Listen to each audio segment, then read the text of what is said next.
Anyone who carries large amounts of muscle is going to be strong. Hey everybody, it's Jason Blaha here, and this is something that really has to be addressed. It's something that too many people get these weird ideas. They're like, this one really jacked bodybuilder is weak, other than they're usually not. Okay, and this is something that I point out, and I've been saying for years and years and years and years. Muscle mass will improve your strength. I'm sorry that the data supports it. I mean, even if you go to all the way to West Side, even when Louis would sometimes try to deny it, he would still stand there and do bodybuilding work for everything. It was funny, and I love Louis. I love Louis Simmons. But he used to point that out all the time. He's like, if you have weak triceps on your bench press, then get them bigger. If you have a weak upper back, and get it bigger. And you look at what he would prescribe for these things, and it's like, Louis, you got him doing like 5 or 6 sets of 20 reps to failure. I mean, we're bodybuilding. And he would admit, yeah, this is pretty much bodybuilding. And it would sometimes be over half of their workout. And so we have to understand this. Even the greatest powerlifting coaches have had their lifters do tons and tons and tons of hypertrophy work, okay? Because they know that strength carries over, and particularly the weakest muscle. So if your triceps are limiting your bench press, and you go do large amounts of tricep hypertrophy work and you blow them up, your bench is going to go up. Okay? If your glutes and your hip extension is limiting your squat, and you go do a bunch of hip thrusts and glute bridges and all sorts of other stuff, some deep lunges, and you build your glutes up, what's going to happen to your squat? It's going to go up. If your quads are limiting your squat, you do a bunch of belt squats with a narrow stance, deep, maybe really deep front squats or sissy squats, leg extensions. What's going to happen? Your squat's going to go up. Every single time. Size equals strength potential. And people will see a lot of, these bodybuilders, and they'll see them using lighter weights, but that's sometimes on some of their movements. You go look at some of the big stuff, and you're like, that really massive bodybuilder, you're like, oh, he's not really that strong. Till you see him grab a pair of 150-pound dumbbells and start doing chest presses for sets of 12 with it. Now, I don't know about you, but as a power lifter background, I know that that's insane. I know for a fact any bodybuilder who can grab a pair of 150-pound dumbbells and bang out 3 sets of 12 with it on a chest press, you guys know what I'm about to say.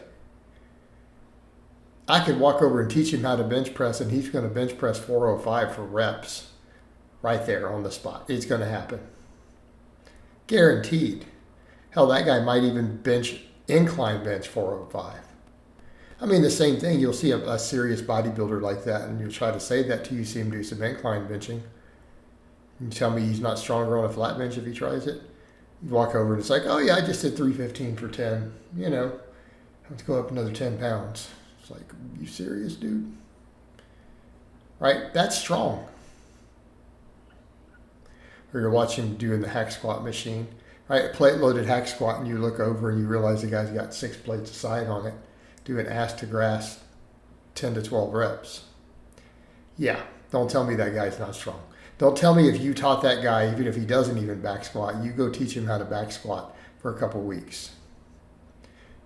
You tell me that guy's not going to back squat 600 plus in no time, probably for reps. All right, so let's not pretend that they're not strong.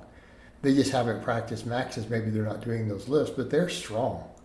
Like objectively, some of their 10 rep sets that some of the really biggest bodybuilders are doing are with heavy weights. It might be higher reps, it's heavy. It's like, don't look at their lateral raises or their concentration curls and assume they're not strong. Okay? And even that might be proportionate. And I think you have to keep in mind, a lot of times there's a lot of fake muscle there, a lot of side enhancement, huge amounts of side enhancement. They're all also, short, their proportions are different. So it's not what people are thinking. They're not even necessarily bigger than some of the power lifters in terms of, if you do them in a DEXA and measure the lean body mass, it's the leanness, it's the proportions, especially some of the side enhancement and the show muscles, so on and so forth, and a prioritization of those. So a lot of your strength athletes just don't do a lot of curls. Okay, so yeah, their biceps look a little smaller. They're going to be smaller. They don't do curls. right? I mean, I love my pull-ups.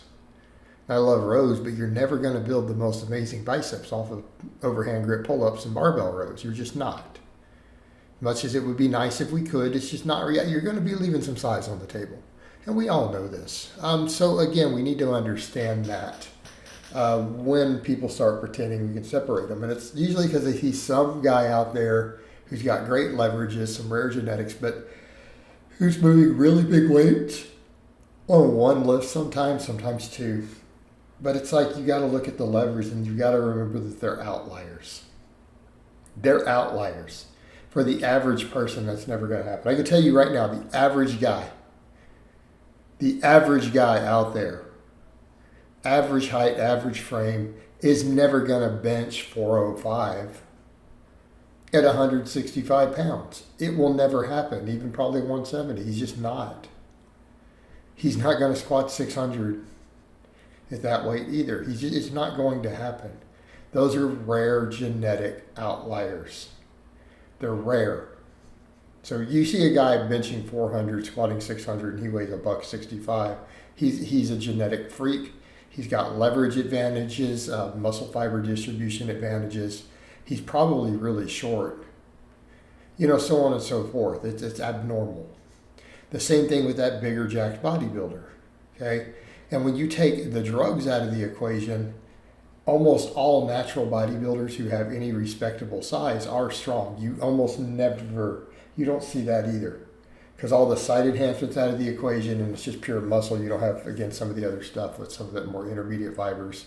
So if they put in years and years and years and they fully developed into an advanced lifter, they're going to be pretty strong almost every single time. And it will scale, right? It will absolutely scale with strength, especially when they're completely drug-free, okay? When they're completely drug-free, there's no fake muscle, there's no glycogen, there's no side enhancement pumping stuff up, right? They're not pinning their biceps and delts. It's all actual muscle. Look over and see some natural guys who, again, purely bodybuilders. You're like, yeah, until he's repping 315 on the bench press, repping 90 pounds on a weighted chin-up, doing squats with 500 for a rep or two or three sometimes. Those guys are there. And that's almost always, if they're really, really, really big drug-free guy, like near the limits, they're oftentimes going to be hitting lifts like that. Okay? And I've seen it a number of times. It's just the way it works. All right, guys, but that's really all I have to say on that today. I hope it's been informative, and I'll talk to you guys and gals next time.